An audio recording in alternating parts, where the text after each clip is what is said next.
been a traumatic week for the Motherwell players, who found out on Wednesday that their club has been placed in the hands of administrators. In the next few days, several of them could be made redundant, and the fear factor played its part as the Fir Park players fought for their jobs. Stephen Pearson is one of Wales' up-and-coming prospects. He was first to threaten. Craig Dargo has been impressive for Kilmarnock this season. He created their best chance of the early stages. However, the visitors gave their very vocal supporters something to cheer about in the 21st minute. Stuart Pearson causing the Killie defence all sorts of problems. Canero blocked, but Derek Adams was quick to pounce and find the target. A neat 1-2, and Adams with a killer finish. Kilmarnock had a penalty claim knocked back when Ramsey tangled with Tommy Johnson in the box, but referee Gary Mitchell wasn't convinced and waved play on.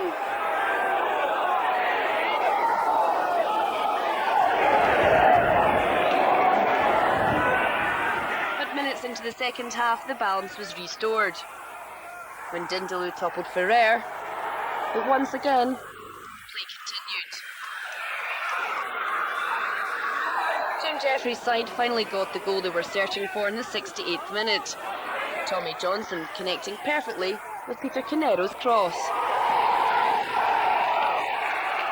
The former Celtic hitman enjoying life at Rugby Park.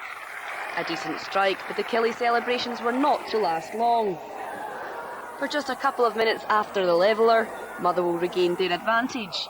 James McFadden showing terrific skill and composure to fire low past Gordon Marshall. McFadden, one of Wales' most sellable assets. Several teams will be hoping to take advantage of the club's current plight by attempting to snap up the talented youngster.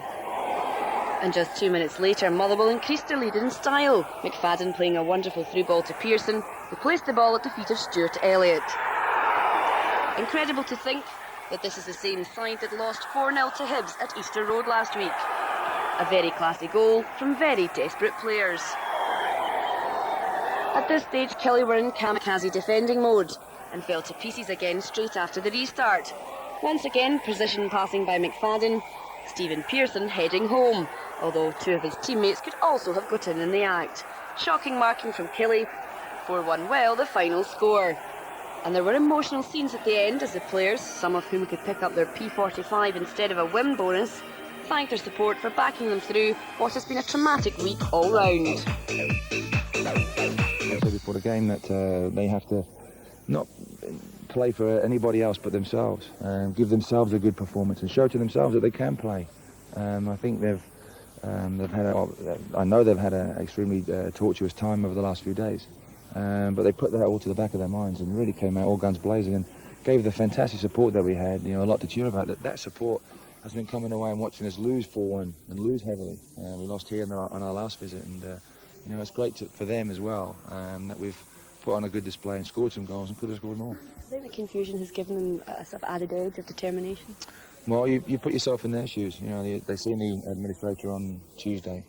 Some of them might not have a future here. That could have been their last game. They've had their last training session, if that's to be the case. And you know, it's a very emotional time. And I think sometimes I know that it would drive me on.